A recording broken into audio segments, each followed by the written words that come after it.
So like I said, next up we have some fantastic lightning talks planned for everybody. So each of these is going to be between 5 and 7 minutes for the presentation itself.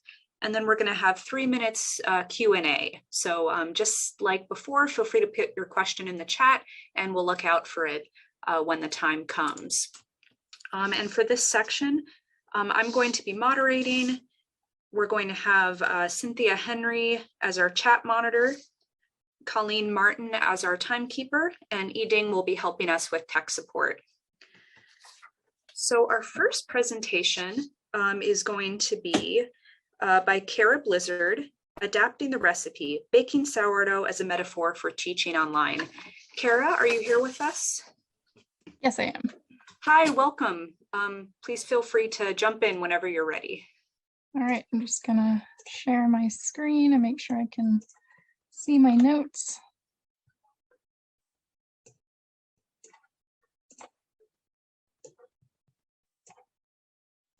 All right, so I will get started here.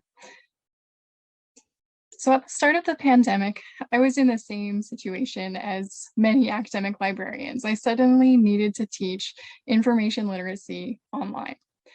At the same time, I suddenly had a desire to make bread, which was apparently very common because, as some of you might have discovered too, every grocery store had run out of yeast.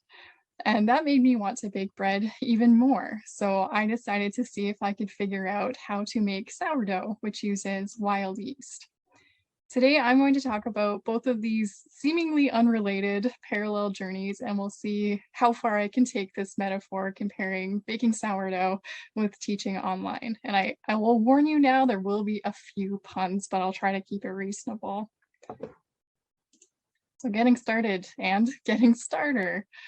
My first reaction to making sourdough was that I had no idea where to start. I knew there was something called sourdough starter, which is pictured on this slide, but I didn't really know what it was or how to find it. And similarly, I had no experience teaching online, and I was perplexed about how to get started in planning virtual instruction. My first attempt involved recording something like a 20-minute video and sending that to the course instructor along with a slide deck. And that took me a long time to create, and I didn't feel very confident about the result.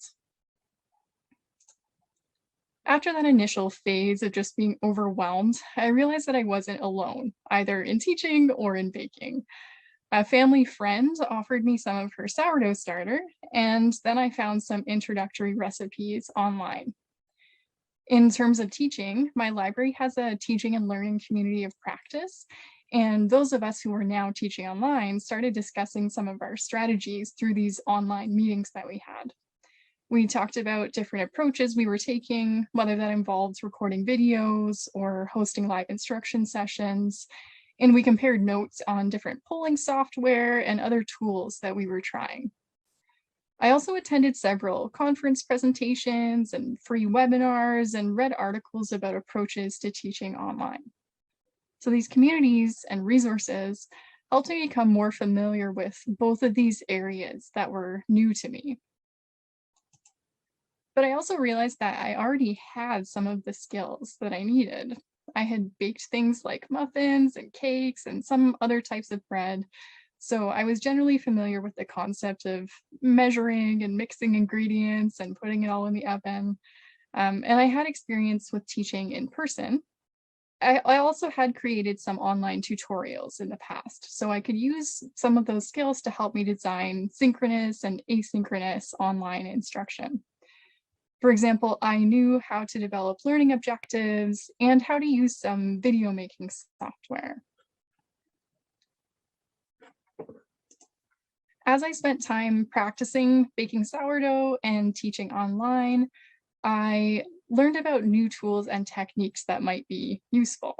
My brother gifted me a Danish dough whisk, which is this weird contraption shown on the slide that's kind of shaped like an @ symbol, and it works really well for mixing dough.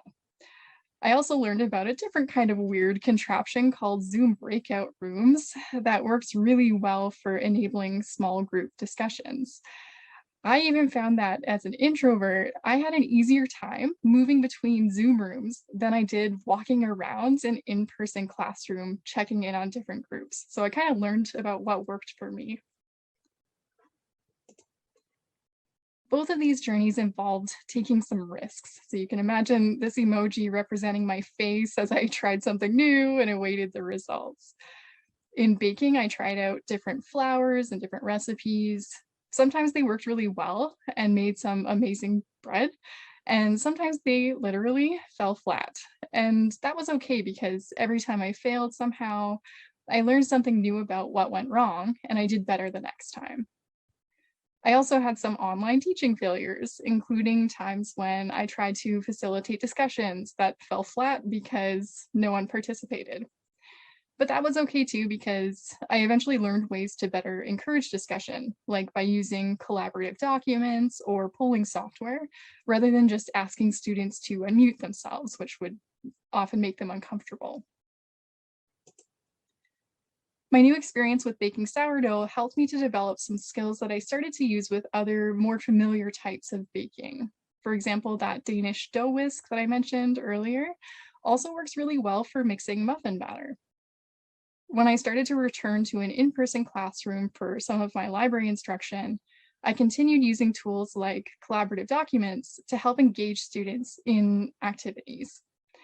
In addition to giving students a different way to participate, these kinds of tools give me an opportunity to informally assess students' learning and monitor their progress during this session. 1 minute left. Thanks. It felt important to me not just to return to how things had been before, but to incorporate some of the new techniques that I had learned. I have a different perspective now that affects how I approach teaching and baking. However, after I had been teaching online for a little while, I started to feel a tendency to sort of stick to strategies that I had become comfortable with. So things started to get a little bit formulaic. Similarly, I got really comfortable with making certain types of sourdough, and I kind of stopped trying out other recipes. I realized that I needed to actively reflect on my experiences in order to continue developing my skills and knowledge. It's really easy to fall into a routine, but I think it's important to disrupt those routines in order to learn new things. And the pandemic definitely disrupted both my baking and my teaching. So now I need to continue to challenge myself to mix things up, try different recipes and techniques, and continue this ongoing learning process. So thank you. I hope I haven't made anyone too hungry with all these images of bread and talking about bread so much. So I'm happy to answer any questions you might have.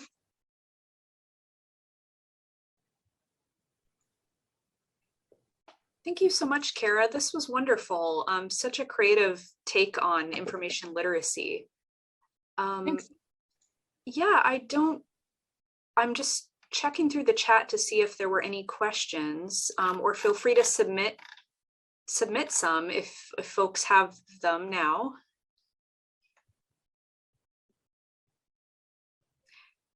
So while we're waiting, I do love that you touched on the role of failure or learning as you go for both baking and information literacy. I think it can be frustrating in the moment, but it's so key to growing in both of those things. So yeah.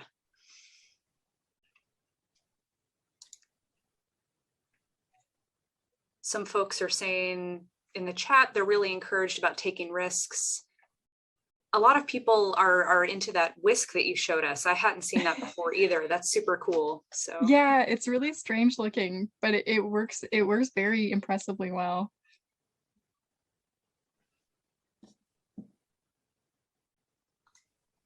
There was one question that said, what was the online method of encouraging discussion? Oh, so I mentioned I used collaborative documents, so kind of a bit more passive in terms of not asking students to necessarily speak, but they can add any notes and everyone can be kind of adding notes at the same time. So that's the type of thing I was talking about there, or polling software where it's anonymous. Oh, and what kind of collaborative document? I used mostly either Google Docs or Google Jamboard. Those were the two things that I tried out.